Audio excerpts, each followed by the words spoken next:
सर्वांना नमस्कार. मी रोहन घुगे, जिल्हाधिकारी जळगाव. आपल्या जळगावची खाद्य संस्कृती, कृषी संस्कृती, पशुपालन संस्कृती आणि मत्स्य व्यवसाय संस्कृती आणि महिलांच्या बचत गटाची जी चळवळ आहे ती अगदी उत्कृष्ट आहे आणि मोठ्या प्रमाणावरती ही आपल्या सर्व जनमानसांमध्ये रुजलेली आहे. या चळवळीला आपल्याला आणखी उत्स्फूर्तपणे उद्युक्त करण्यासाठी म्हणून आपण जळगावमध्ये 30, 31, 1 आणि 2 आणि 3 तारीख या 5 दिवसांचा आपण एक महोत्सव साजरा करणार आहोत. त्याला आपण खानदेशी संस्कृती, कृषी संस्कृती, पशुसंवर्धन, वन व्यवस्थापन, मत्स्य व्यवसाय आणि बचत गट अशा प्रकारचा हा महोत्सवाचं स्वरूप असणार आहे. यामध्ये सर्वच विभागांचे 250 पेक्षा जास्त स्टॉल्स हे उपलब्ध असणार आहेत. यामध्ये कृषीचे अद्ययावत जे तंत्रज्ञान आहे त्याच्यामध्ये हायड्रोपॉनिक्स असेल, एरोपॉनिक्स असेल, ड्रोन तंत्रज्ञान असेल, बीबीएफ तंत्रज्ञान असेल, केळीचं उत्कृष्ट व्यवस्थापन असेल, केळीचं एक्सपोर्ट असेल,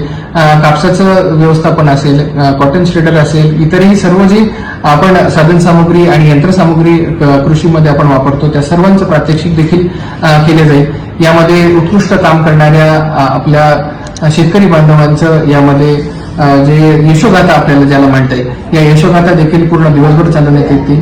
पॅनल डिस्कशन असेल, एक्सपर्ट डिस्कशन असेल, अशा प्रकारचं कृषीचं याचं स्वरूप असेल.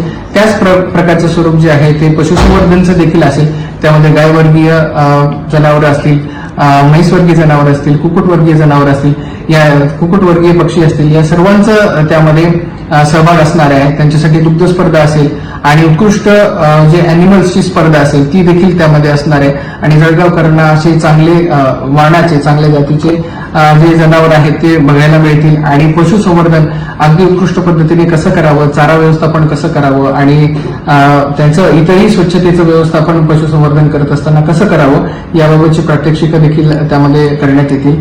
त्याचप्रकारे मत्स्य व्यवसायामध्ये देखील मत्स्य व्यवसायाचं प्रॉपरली संवर्धन कसं करावं, त्याचं व्यवस्थापन कसं करावं याची प्रात्यक्षिकं देण्यात येतील. आणि बचत गटांची जी चळवळ आहे त्याच्यामध्ये बचत गटांनी तयार केलेल्या उत्पादनांना एक हक्काचं व्यासपीठ या माध्यमातून आपल्याला उपलब्ध करून द्यायचं आहे. त्यासोबतच यामध्ये सांस्कृतिक कार्यक्रम देखील असणार आहेत आणि पूर्ण दिवसभर हे चर्चासत्र देखील आयोजित करण्यात येणार आहेत. मुलांसाठी पण खेळण्यांची व्यवस्था ते देखील तिथे करण्यात आलेली आहे. अशा प्रकारचे जळगावच्या संपूर्ण आपल्या नागरिकांसाठी एक हक्काचं व्यासपीठ आणि एक आपल्या संस्कृतीला उजाळा देणारा हा एक महोत्सव आपण करण्याचं नियोजन केलेलं आहे. यामध्ये माननीय पालकमंत्री महोदय, माननीय इतरही सर्व मंत्री महोदय, खासदार महोदय आणि आमदार महोदय हे देखील सहभागी होणार आहेत. तर माझी आपल्या सर्वांना विनंती असेल, आवाहन असेल की आपण मोठ्या संख्येने ह्या उत्सवामध्ये सहभागी व्हावं आणि आपल्या जळगावच्या इव्हन खाद्य संस्कृतीचा देखील यामध्ये मोठ्या प्रमाणात आपण उजाळा करणार आहोत. त्यामध्ये आपल्या जळगावचं भरीत असेल आणि इतरही सर्व जी मसाल्यांची मेजवानी असेल हे सर्व देखील या महोत्सवामध्ये आपल्याला उपलब्ध असणार आहे. तर माझं आपल्याला आवाहन असेल की आपण मोठ्या संख्येने या महोत्सवासाठी सहभागी व्हावं आणि दरवर्षी हा महोत्सव आपण करण्याचं नियोजन करणार आहोत. त्याच्या पहिल्या आवृत्तीमध्ये आपल्या सर्वांचं स्वागत.